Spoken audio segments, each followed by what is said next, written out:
Assalamualaikum warahmatullahi wabarakatuh. Jadi, di video kali ini kelompok kami, kelompok 4, akan mempresentasikan mengenai materi perencanaan dan manajemen proyek eksplorasi. Tapi sebelum itu saya akan jelaskan dulu mengenai definisi dan tujuan utama dari proyek eksplorasi.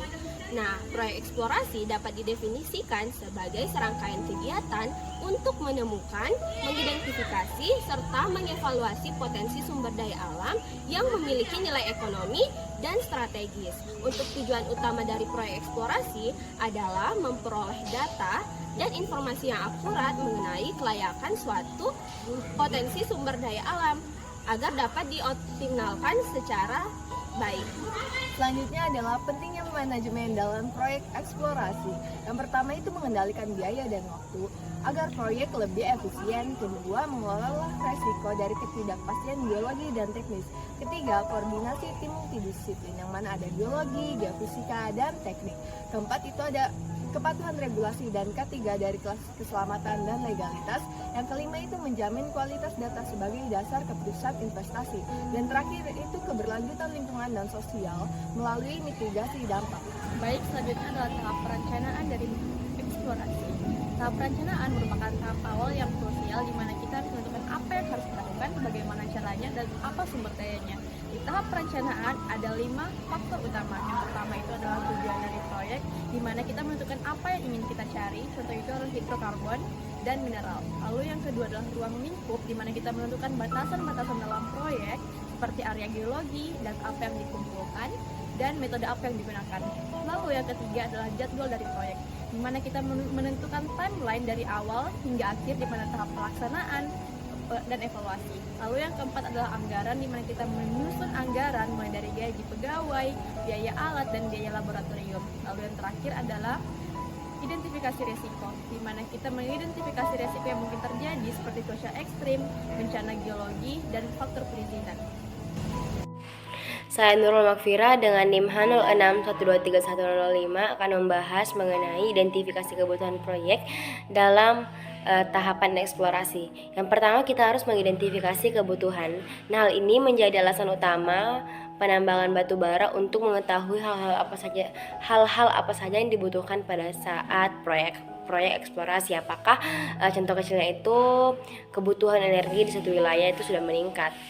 Tahapan yang kedua adalah pengumpulan data awal. Nah, data ini dapat berfungsi sebagai informasi untuk mengetahui potensi sumber daya alam di target tempat kita nantinya. Nah, data ini dapat meliputi data geologi dan geofisika untuk mengetahui formasi batuan, dapat mengetahui juga ketebalan lapisan batuan sedimen, dan juga dapat mengetahui formasi geologi suatu daerah. Setelah data awal diperoleh, yang ketiga adalah penentuan lokasi potensial. Hal ini dilakukan secara analisis teknis maupun non-teknis.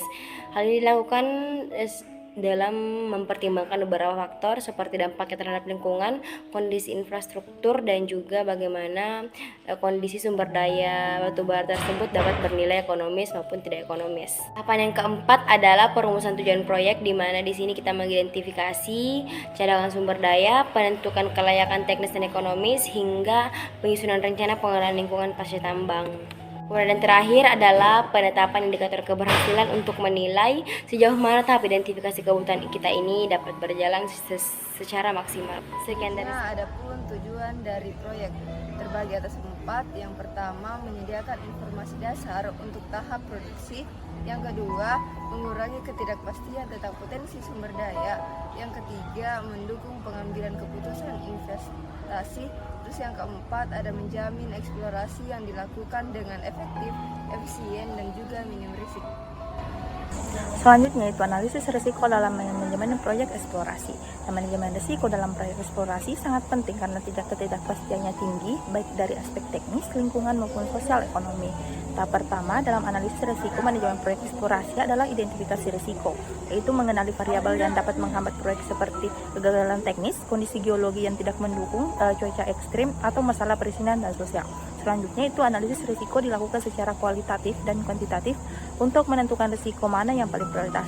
Tahap berikutnya yaitu perencanaan respon risiko, yaitu menyiapkan strategi mitigasi melalui langkah teknis, administratif, maupun finansial agar risiko kritis dan dapat diatasi. Terakhir, pengendalian dan monitoring dilakukan secara berkelanjutan untuk memastikan risiko tetap terkendali terhadap biaya, waktu, dan kualitas eksplorasi. Dengan manajemen risiko yang bertahap dan berkesinambungan, setiap risiko dapat diidentifikasi sejak awal, ditangani dengan cepat, dan dampaknya terhadap keberhasilan proyek dapat diminimalkan.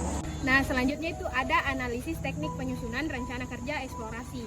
Nah, ada yang pertama penetapan tujuan dan sasaran, kedua evaluasi data awal, yang ketiga pemilihan metode eksplorasi, yang keempat ada penyusunan tahapan kerja, yang kelima perencanaan sumber daya, yang keenam ada identifikasi dan mitigasi resiko, dan yang terakhir ada penetapan indikator keberhasilan. Oke, selanjutnya saya akan menjelaskan mengenai estimasi kebutuhan biaya dan cara pengalokasiannya. Jadi estimasi kebutuhan biaya itu merupakan langkah awal yang sangat penting dalam melakukan sebuah eksplorasi. Pada tahap ini kita mencoba memprediksi beberapa besar dana yang perlu kita keluarkan untuk seluruh kegiatan eksplorasi supaya bisa berjalan dengan baik. Nah, estimasi ini disusun sebelum proyek dimulai, lalu biasanya bisa diperbarui sesuai dengan perkembangan data lapangan. Nah, komponen utama yang perlu diperhatikan itu ada beberapa. Yang pertama itu survei dan studi awal, kemudian pengeboran dan sampling, kemudian sumber daya manusia dan logistik, terus peralatan dan transportasi, administrasi dan izin, dan lingkungan dan sosial serta kontingensi. Terima kasih. Setelah semua biaya dihitung, langkah berikutnya adalah membagi anggaran sesuai kebutuhan dan prioritas kegiatan eksplorasi. Biaya terbesar biasanya untuk pengeboran karena tahap ini paling mahal, setelah itu barulah untuk tahap lainnya. Pembagian ini tidak boleh kaku karena kondisi di lapangan biasanya berubah, misalnya karena cuaca, transportasi, atau alat tambahan. Karena itu perlu disiapkan dana cadangan agar kegiatan tetap bisa berjalan meski ada masalah tak terduga. Semua rincian biaya ini ditulis dalam rencana anggaran biaya atau RAB.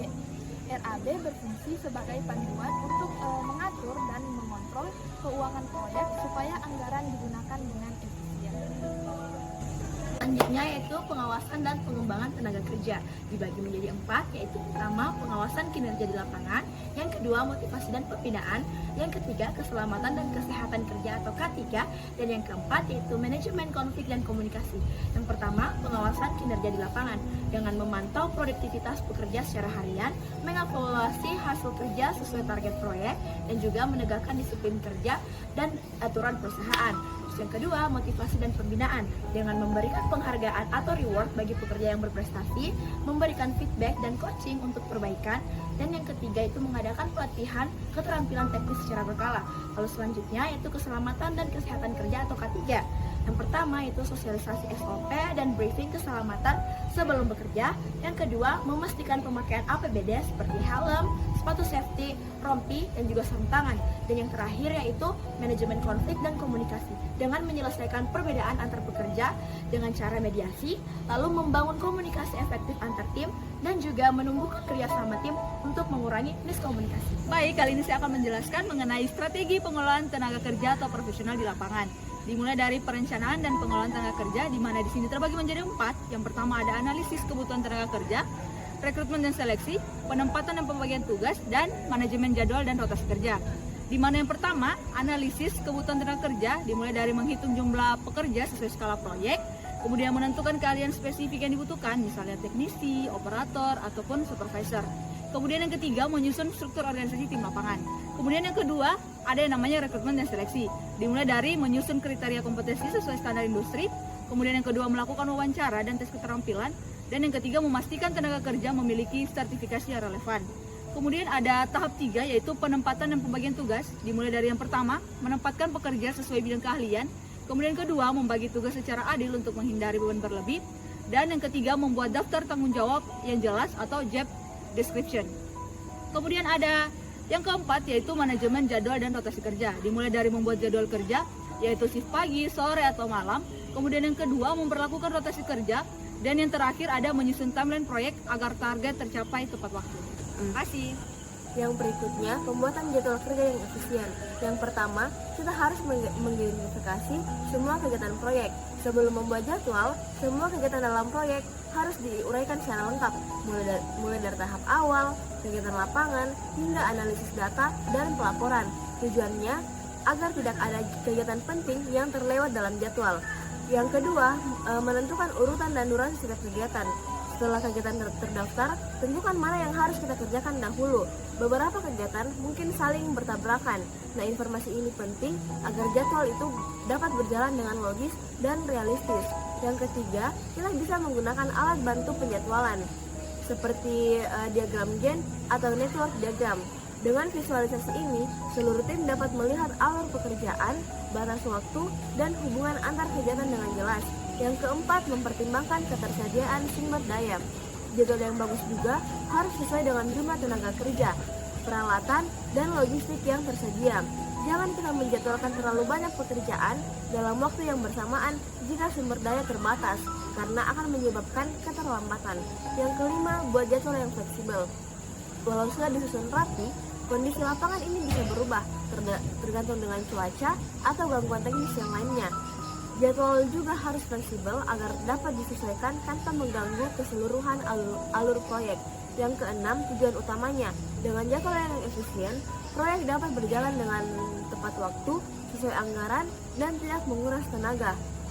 Ini akan meningkatkan peluang keberhasilan proyek eksplorasi. Nah, di slide saya akan membahas tentang teknik monitoring dan pelaporan hasil dalam pekerjaan proyek eksplorasi. Pertama, kita ada monitoring proyek, di mana monitoring ini diartikan sebagai kegiatan kita mengawasi dan memastikan, mengendalikan bahwa ini proyek sesuai dengan apa yang kita susun, rencana yang kita susun sebelumnya. Kemudian aspek yang kita harus perhatikan itu ada 3 aspek. Pertama, monitoring waktu, monitoring biaya, dan monitoring kualitas.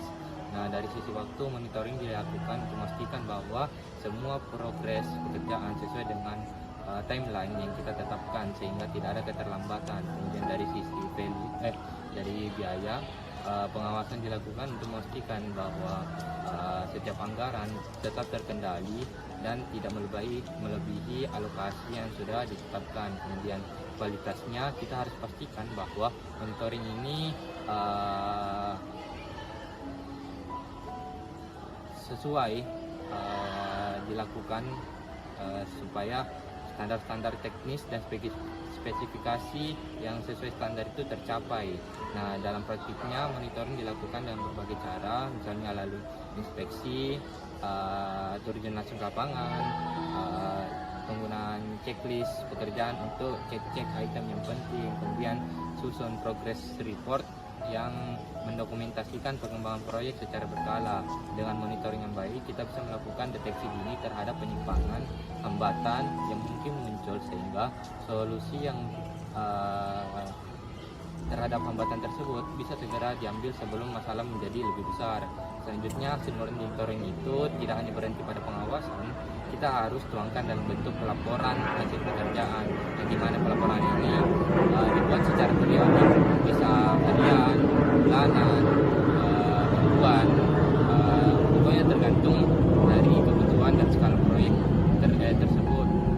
Isinya itu kalau umumnya terdiri dari ringkasan progres, yaitu sejauh mana target yang sudah dicapai, kemudian kendalanya apa-apa saja, kemudian solusi dan tindakan apa yang telah dilakukan terhadap kendala tersebut, evaluasinya, kemudian rekomendasi ke depan agar proyek tetap berjalan sesuai dengan tujuan. Fungsi utama dari laporan ini sebagai dasar untuk manajemen dalam evaluasi dan mengambil keputusan strategis, sehingga monitoring hadir untuk menyediakan data di lapangan, sedangkan pelaporan mengubah data itu menjadi informasi yang bisa digunakan untuk pengambilan keputusan yang lebih baik ke depannya. Oke, terakhir yaitu kesimpulan.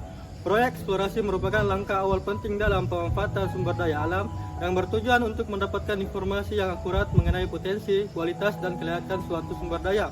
Keberhasilan proyek sangat bergantung pada perencanaan yang matang, pengolahan anggaran, serta manajemen tenaga kerja yang efektif.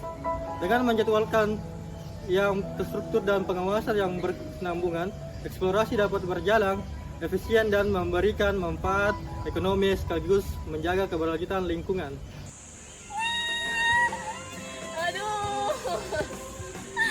Terakhir. Makasih. Sekian. Jadi nama saya. Aduh.